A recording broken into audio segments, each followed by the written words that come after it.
உதாரணத்துக்கு நான் இதுல 2 பொருளை ஒண்ணு 2 ஒரு காணுங்க. இது ஒரு கம்பம், இது ஒரு கம்பம் ஒரு ஓய்வாயு ஒரு கம்பம். இது ஒரு பஸ் நினைச்சுக்கோ, ஒரு ட்ரெயின் ஒன்று நினைச்சுக்கணும். இது பஸ்ஸோ ட்ரெயினோ.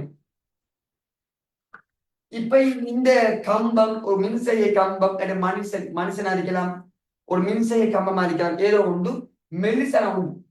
அதன் அகலம் அந்த வித்தை பொருட்களுக்கு தரக்கூடிய ஒரு சின்னதான ஒரு பொருளா இருக்கு.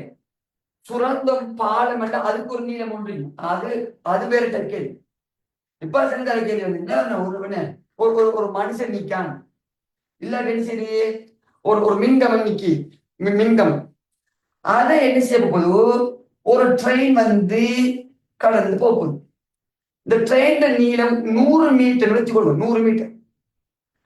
இப்ப என்னமா கேட்பான், ஒன்று தூரத்தை தந்து கடற்கெடுக்கும் நேரம் 3 சென்டர் எப்படி கரிசமன் தூரத்தின் நேரம். என்ன செய்வான் இந்த கேள்வியில,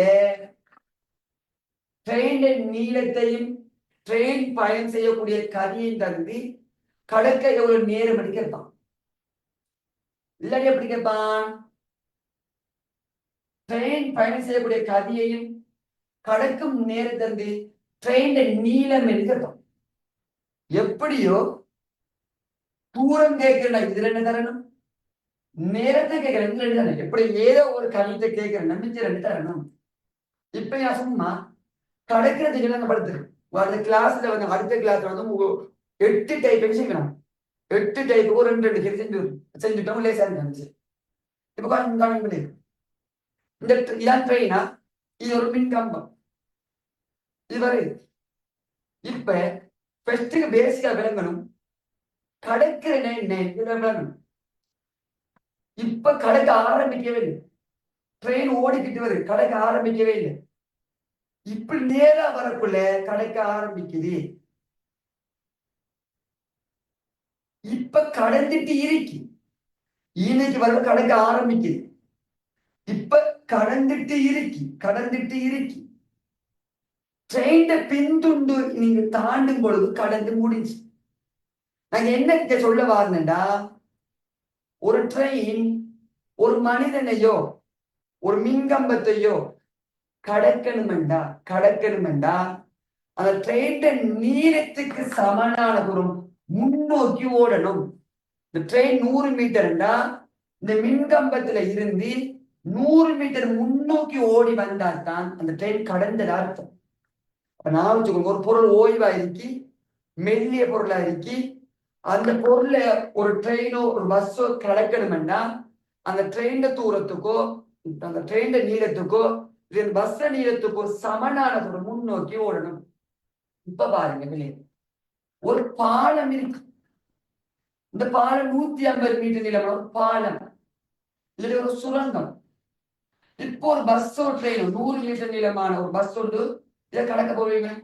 இப்ப இங்க ஓடிடுவாங்க, இப்ப கடற்கரை சுரங்கத்துக்குள்ள இந்த பாதைக்குள்ள பாருங்க. இப்ப இன்னும் கடற்கரை சரியா, இன்னும் கடற்கரை சரியா. இந்த முன்முனைக்கு நேரா வரும் பொழுது கடக்க ஆரம்பிக்கிறதா இருக்கும். கடற்கரையா கடக்க ஆரம்பிக்குது. இப்ப நினைஞ்சிருக்கு கடந்து முடியல, கடந்துட்டு ட்ரெயின் பஸ் கடந்து இப்ப என்ன கடந்து முடியல, இந்த பின்துண்டு தாண்டி போகணும். அப்ப கடந்து முடிஞ்ச அர்த்தம். அப்ப இப்படி போய் கடந்துட்டு எப்ப இந்த பின்துண்டு இங்க வருவதோ அப்பதான் கடந்து முடியும். அப்ப இந்த ட்ரெயின்ல இந்த முன்துண்டு இங்க ஆரம்பிச்சது, இந்த முன்துண்டு இன்னைக்கு ஆரம்பிச்சது, அத பின்துண்டு இங்க வரும் பொழுதுதான் கடந்து முடிஞ்ச வரும். அப்ப அங்க நம்ம செய்யணும், அந்த ட்ரெயின் பயணத்தின் தூரத்தை கண்டுபிடிக்க பாலத்தில நீளத்தையும் ட்ரெயின் நீளத்தையும் கூட்டணும். பாலத்தில நீளம் 150 மீட்டர், ட்ரெயின் நீளம் 100 மீட்டர், மொத்தம் 250 மீட்டர் தூரம் பண்ணணும்.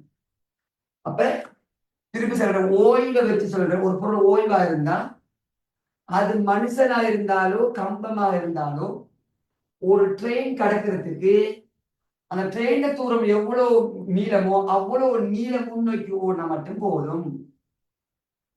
ஆனா ஒரு பாலமாக இருந்தாலோ ஒரு சுரங்கமாக இருந்தாலோ அதை ஒரு ட்ரெயின் கடக்கணும் என்றா அந்த பாலத்துல நீளத்தையும் ட்ரெயின் நீளத்தையும் சேர்த்து ஓடணும். சேர்த்து ஓடினால்தான் அதை கடந்தா போதும். இது பேசிக்கா பழைய இது இப்ப மாறுது இல்லை. ஆனா ஒரு 2016-17 ஆண்டு கால போது அடிக்கடி வந்து கேள்வி. அப்ப அந்த தூரத்தை கண்டுபிடிச்சு போட்டு கதியும் தருவான், நேரத்தை காணலாம், இல்ல நேரம் தந்தா கதையை காணும். அப்ப இந்த டைப் ஒரு கேள்வி தந்திருக்கேன் பாருங்க பிள்ளைகள். 4வது எழுதுல ஒட்டி உள்ள 4வது எழுது. ஒட்டி உள்ள 4வது மொத்தம் இதுல 8 டைப் இருக்கா. 8 டைப்ல அங்க படிப்போம் கிளாஸ்.